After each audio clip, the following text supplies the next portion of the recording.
I'm Vishnu Shom. On the program this evening. A volatile crisis is unfolding along the Thailand-Cambodia border, where heavy artillery fire and airstrikes have escalated tensions to their highest in over a decade. The conflict centered on disputed territories, including the Preah Vihear temple and nearby sites like Tam Muan and Ta Krabe, has claimed at least 20 lives and displaced more than 130,000 people, mostly civilians. Both nations accuse each other of firing first, but the latest information now coming in is that Malaysia, as ASEAN chair, is pushing for peace. The Cambodian Prime Minister Hun Manet has backed a ceasefire proposal from the Malaysian Prime Minister Anwar Ibrahim, but Thailand, favouring bilateral talks, withdrew its initial support, insisting that Cambodia halt the attacks first. What's the latest situation going to be? But let's tell you first what this is all about.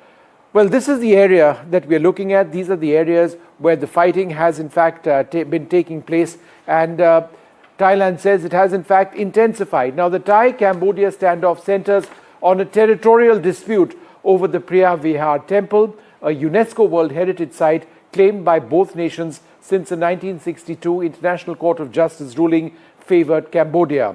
The 11th century Preah Vihear temple, along with nearby smaller temples like Tam Muan and Ta Krabe, some of which you see on your screens, fuels the conflict because of their cultural and historical significance to both nations. Now, recent clashes involved rocket attacks from Cambodia hitting Thai civilian areas, prompting Thai military retaliation targeting Cambodian military outposts. Both countries face intense domestic political pressure, with nationalist sentiments fueling demands for a hardline stance, complicating de-escalation efforts. Now, Thailand's military has shown restraint, limiting strikes to military targets, but its superior firepower could dominate if the conflict escalates. Cambodia's weaker military risks significant losses, potentially destabilizing its government if Thailand fully engages. Now, ASEAN and international mediators are pushing for dialogue, but both governments fear losing face by appearing to concede sovereignty.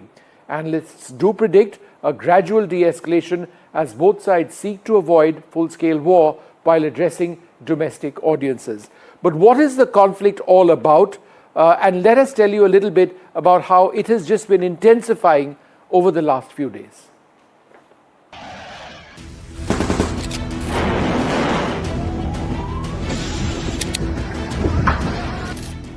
Tensions continue escalating along the Thailand-Cambodia border, where a decades-old territorial dispute near the Preah Vihear temple has flared into deadly clashes.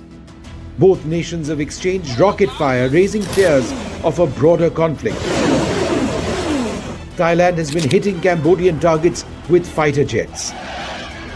The conflict, rooted in a dispute over the 11th century Preah Vihear temple, has intensified in recent weeks. Cambodian rocket attacks have struck civilian areas in Thailand, prompting retaliatory strikes. At least a dozen lives have been lost. Thousands have been displaced on both sides. I think things will continue along their current course for the next, for the short term. I do think both sides have an interest in preventing the escalation of this into a full-blown war. I think that the attacks will remain concentrated in areas close to the border. But given the situation, the domestic political situation in both countries, the engagement of nationalist passions in both countries, this is a very dicey situation, and it could easily escalate from here. Alarm systems, and then person has the audacity to make good his escape, and then in hot pursuit, the police can claim no credit for his arrest. It was the office where he had hid himself in the well that the office manager disclosed it to the police that somebody is hiding in this well. And that is how the police did have their dog squads, they did have their backup support, but the credit would go to that office manager who indicated that somebody very suspicious is hiding in a well. But to the credit of this man and the engine and the devious devices of this man, that though one-handed, yet he could manage, plan, go on a diet, crash diet, lose weight, get out using a kitchen knife, get rid, and then remove the bars and managed to escape through the 20-foot wall using the clothes of other prisoners. You can say that the killer instinct of this man is absolutely of a different level. Now, my advice to the police is, once a criminal of this type will always be a criminal. He's a die-hard pervert. Of course, he requires mental counseling as well and psychological counseling, but he should be kept in high security, because the moment he gets an opportunity, he will try and get away yet once again. And that will be another unmitigated disaster.